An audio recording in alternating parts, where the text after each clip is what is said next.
Egunon, jakina. Egunon eta ongi etorri guztioi laugarren sormen mekaren irabazlea iragartzeko ekitaldira. Eskerrik asko gertaratu zarete guztioi. Durangoko azokaren helburua izan da, hasieratik, sortzaile guztiei plaza eta ahotsa eskaintzea. Eta horretan, bihar dugu gaur egun ere, ildo hau jarraituz eta Durangoko udalarekin lankidetzan, abiatu genuen sortzaile berriei eskainitako sormen beka. Gaurkoa, sormen bekaren 5. edizioko irabazle ezautzeko aukera izango dugu. Beka honek, euskarazko kultur produktu baten sorkuntza hasieratik amaierara garatzen laguntzea du helburu. Hasi ideiatik eta bere zabalkundera arte. Horretarako 15.000 euro diru laguntza izango du proiektu irabazlea. Urtero, disiplina desberdin batean oinarritu gara. Lehen edizioan, literatura. Bigarrenean, musika. Hirugarrenean, ikus-entzunezkoa. Laugarrenean, proiektu digitala. Eta oraingoan, arte eszenikoen txanda izango da. Ekainean zabaldu genuen lanak aurkezteko deialdia. Eta lan anitzak jaso ditugu. Proiektu oso desberdin eta interesgarriak. Eta berehala iragarriko dugu zein dan aurtengo irabazlea. Guzti hau ezinezkoa izango litzateke, Durangoko udalaren laguntzari gabe. Hasieratik sinestu zuten proiektuan eta urtez urte mantendu duzue euren babesletza. Horregatik, Durangoko udaleko ordezkariari, Neskutz Rodriguezi, emango diot hitza. Mila esker. Egunon eta ongi etorri guztioi. Lehenik eta behin eskerrik asko aurkezpenetara hurbildu zarien guztioi. Eta eskerrik asko zuri benerea gaur biak batera sormen beka hau aurkezteagatik. Gaurkoan Durangoko azokak eta Durangoko udalak elkarlanean martzen jartzen dugun sormen beka aurkeztera etorri gara, zeina guztinera. Plazer bat da Durangoko azokarekin batera horrelako egitasmo bat aurkeztu eta hemen bertan izatea. Ez dira garai errazak izan kulturgintzarako eta sortzaileek erakundeon babesa behar dute euren proiektuak aurrera egiteko. Eta beka honek helburu hori dauka. Aurten, azokaren egoera normalera itzuli gara, baina horrek ez ditugu erraztu sortzaileen baldintzak. Horregatik da hain garrantzitsua erakundetatik ere laguntzea. Azken edizioetan ikusi dugu beka honek benetako laguntza eskaini diela sortzaileei. Eta udal gobernu honek oso argi dauka Durango eta Euskal Herri euskaldunago eta anitzago bat izateko beharrezkoa dela sortzaileei gure babesa ematea. Azken urteotan, ahalegin berezi bat egin dugu kultur eskaintzari eta kultur sortzaileentzako laguntza indartzeko. Eta ditxosozko pandemia hau hasi zenetik ahalegin hori biderkatu dugu. Gaur gauden leku hau, Zaina Agustin kulturgunea, horren adibide da.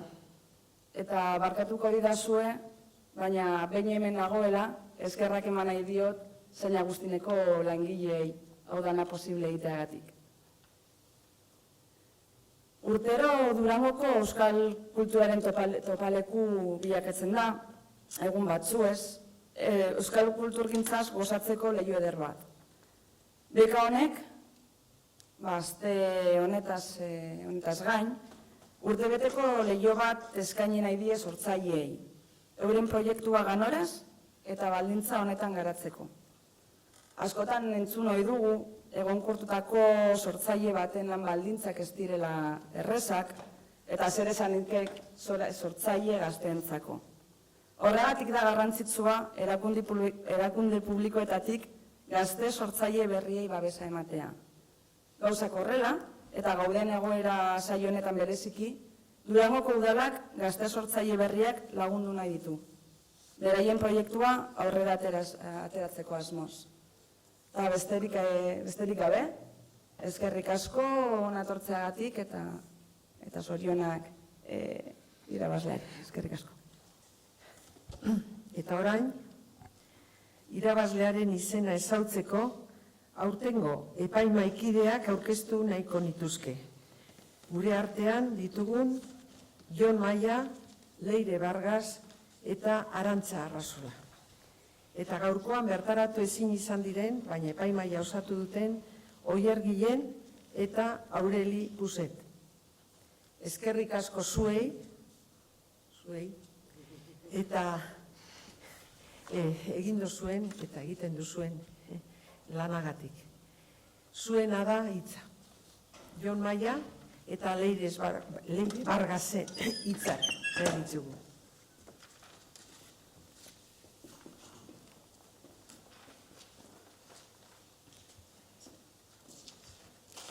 Epaimaia osatu dugun Arantza Arrazolak, Oier Guillanek, Jon Maiak, Aureli Pusetek eta Leire Vargasek lehenik eta behin bekaren ekimenarekiko eskerron zintzo batekin batera, proiektu bakar bat lagundu behar izateak sortu digun ardura adierazi nahiko genuke.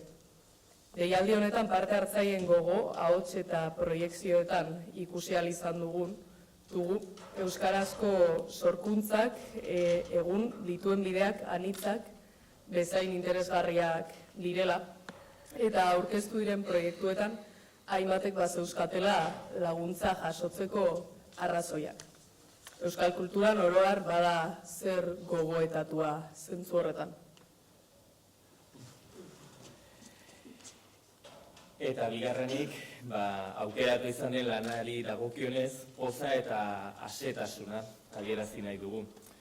Jonander Urrestiren eukaliptus proiektuak lehenengo kolpean ezustea, ezinegona eta harridura sortu zizkigun. Eukaliptoaren zabalkundearen metaforarekin harilkatu ditu egileak gogoeta berean, monokultiboa, fasismoa, eta egun gure jendarteak kolpatzen dituzten kezka sozialak eta erronkak. Hain zuzen ere, planteamenduak guregan sortu duen mugimendu hori publikoarengan ere sor dezakelakoan gaude. Funtsean, gaiaren originaltasunak arrasto utzi digu. Eukaliptusari emandako balio metaforiko aberatsak eta bertatik abiatuta aktualitateari lotutako hainbat gai jorratzeko testuinguru berezia sortzeko gaitasunak. Gaiaren balioarekin batera, dramaturgia eta estetikari dagokionez, ikerketa abiatzeko grina ere babesteko modukoa iruditu zaigu. Eskuartera iritsi zaiguna ez da ideia itxi bat edo proiektu dagoeneko bideratu bat, kulturak garaina hasiak bizi dituen honetan garrantzitsua iruditu zaigu prozesu bat garatzeko proposamenean jartzea harreta, eta ez emaitza seguruetan. Zentzu horretan, Jonander Urresti egileak objektuen, gorpuztearen eta eszenalatze soiaren bidetik dramaturgiarako aurkeztu duen intuizioak, egingarriak eta neurrikoak iruditu zaizkigu. Beka honen helburua pieza labur bat egitea dela aintzat hartuta. Eta azkenik, egilearen ibilbideari erreparatuta, proiektu honek sortzaile gisa izan dezakeen bilakaeran pausu bat gehiago izan daitekela iruditu zaigu. Ahots esteniko propio baten bila. Gogotsu gaude, proposamenaren emaitza bizitzeko, datorren urteko Durangoko azokan, eta besterik gabe, zorionak Jonander, zorionak gainontzeko parte hartzaileak, eta eskerrik asko, gu guztion izenean. Beraz, entzun dozue. Etor dedila, eukaliptus lanaren sortzaile den Jonander Urresti. Zorionak, Jonander.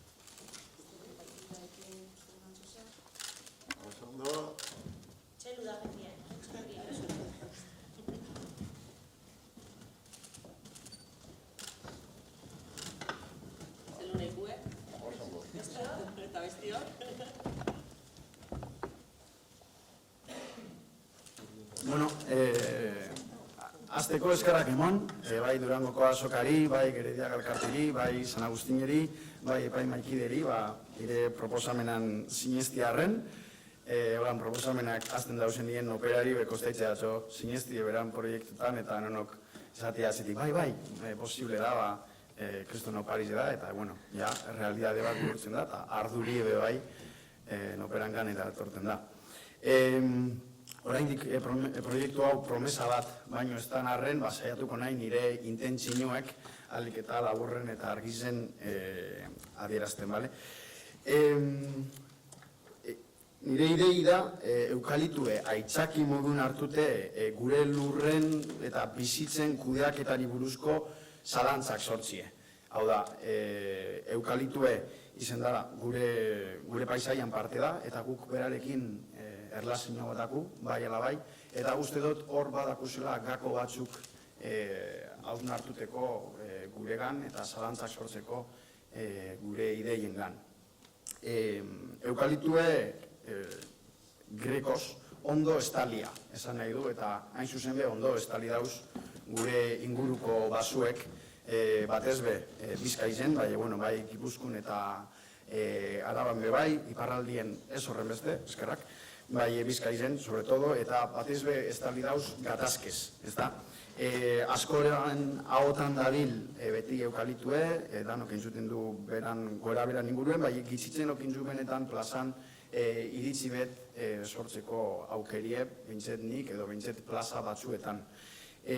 Kanpotik ekarritako espezie bat da, imigrante bat da, Euskal Herrizen, eta ekarri gendun, hain zuzen be, beran gaitasunek esplotatuteko.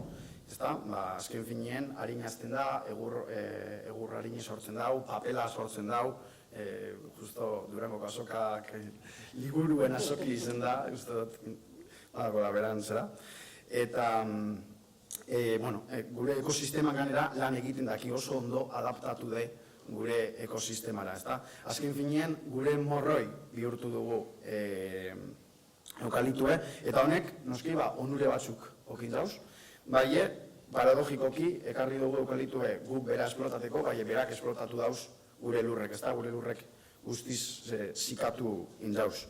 Honera salda batera ganera monokultibue priorize da gure lurretan, eta apurruret hortik ikusten dagoen aukera bat monokultibue eta totalitarismoe parekatuteko. Hau da, ideia baten errepikapenak berak ja okin aldauzen arazuek. Adibidez, fascismoan ikusten duen moduen, zelan azten dan idea bat beran simpletasunea gaitzik eta beran potentzialidade gaitzik errepikatuten, eta batien estatu guztiko edo boska kopuru handibetako herrialde baten, ez da?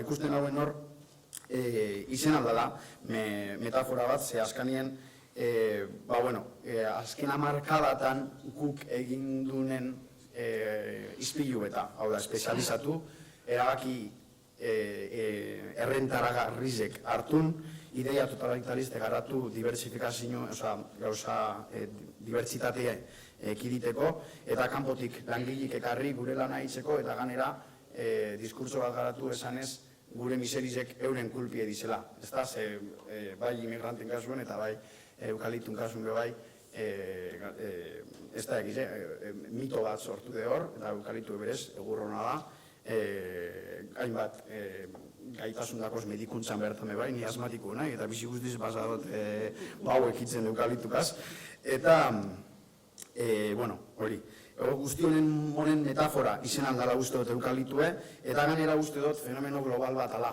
Ez da bakarrik Euskal Herrizen pasan, Uruguayen, sobre todo Latinoamerikan, zodan ez, askoen monda esplotazio hau, monokultibo hau, euren lurrek be guztizun zitu diez, orduan uste dut badakule iritsi pertsonal bat izateko aukerie fenomeno unibertsal bat eriburuz. Azken aldin zen, bukatuteko, emoten dau eukalitun kontrola gora datorrela, hau da, gero eta lege gehiz hau dauz, azken 40 urtietan eguneko 70 izen dalakon, barbariade bata, eta orduen aziliz gero eta medio gehiago moten hori kontrolarteko, behintzet, 2025 arte, gero ez da izan pasako da, peni moteza hozten, bizitalia Australia rau, etorri izena gure herrialdera, eta beraz, esokin izena benetako elkarrizketa bat, berak izateko zer uste dauen gutaz. Ez da, orduen, zozelan, saiatuko nahi, behintzet, eukaliptueri buruzko relato bat eitzen, ez da, eukaliptuen relatue zein izen aldan pentsaten. Beste bari, saiatuko nahi labe bai, apurbet nire ibilbide laburretik reskataten gauzek eta antzerki eta dantza arteko disiplina horretan zozer proposatuten, beti be, ikuspegi garaikide bategaz, eta prozesue bera erabiliz ikerketarako. Eta ez horren beste epaimaikiek esan dabe moduen resultado bat edo emaitza bat lortzeko. Beste barik, eskarrak usta bere, hau posible inzuin dan hori, eta gora, durango besoka. Bai, Epaimahikidek aipatu dute lanaren estetikare iritu zaiela erakargarria eta ez dakizu zerbait aurreratzei daukazu nola planteatu duzun pixka bat formaz edo... Gustoz esango notxun, bai eskoraindik lar idea da, ustot, oza, epaimakiek estetikari buruz, referente ezberdinek, bai aipatute dotez proiektuen, bai ustot estetikari buruz ez horren beste ikusiko dana, sino forma zelan emongo dan historia kontatzerako orduen. Ordun bai hor, adibidez, manik gustatzen azten lan eitzeko modu baizik, hori, apurbe komentadoten, azeatzen egila, antzerki eta dantzaren arteko zerbait bilatzen, hau da. Antzerkizen konkrezinue interesaten daz, bai publikoe relajateko eta agentiek, ez esateko leku arroz bat bezalkize, bai dantzaren abstrakzinue gustaten daz erabiltzie, leku eusteko gentien diskurtsue garatu alizeteko. Orduen, ustot, pentsaten dut, estetika horreri buruz dabiltzezela, bai gorputz diskurtsu bai izango da, antzerki estenikue, bai gorputzek saiatuten aiela dantzatik etorten, hau da mundu abstraktu batetik, beste mundu batzuk ireki alizeteko.